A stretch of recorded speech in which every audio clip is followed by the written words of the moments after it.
पुढची बातमी पुण्यातनं आहे। बातमी एका आजाराची। पुण्यामध्ये दुर्मिळ गुलेन बॅंड्री सिंड्रोम या आजाराचा आता शिरकाव झालाय।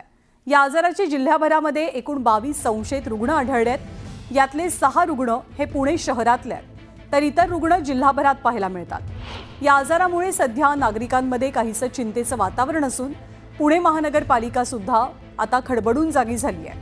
आरोग्य खात्याकडनं या आजारावर तातडीची बैठक बोलावली जाणार आहे।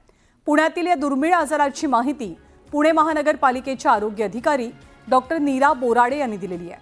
पुण्यात दाखल गुरे बॅरी सिंड्रोमच्या रुग्णांची तपासणी सध्या सुरू आहे। तसंच ज्या हॉस्पिटलमध्ये हे रुग्ण ॲडमिट होते त्या परिसरातल्या रुग्णांची सुद्धा तपासणी केली जाणार आहे, अशी माहिती त्यांच्या वतीनं देण्यात आली।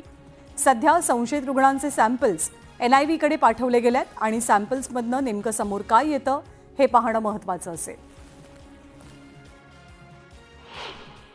यंग एज ग्रुप जो असतो साधारण एक 12 ते 30च्या दरम्यान यांच्यामध्ये हा कॉमन असतो आणि गुल्लेन-बॅरी सिंड्रोममुळे कुठलं इपिडेमिक किंवा पॅन्डेमिक असं होत नाही, बट दुसरे व्हायरल बॅक्टेरियल इन्फेक्शन किंवा ज्या गोष्टीमुळे प्रतिकारशक्ती कमी होते किंवा न्यूरोलॉजिकल स्ट्रेस येतो अशा केसेसमध्ये सेकंडरी म्हणून गुल्लेन-बॅरी सिंड्रोम होत असतं।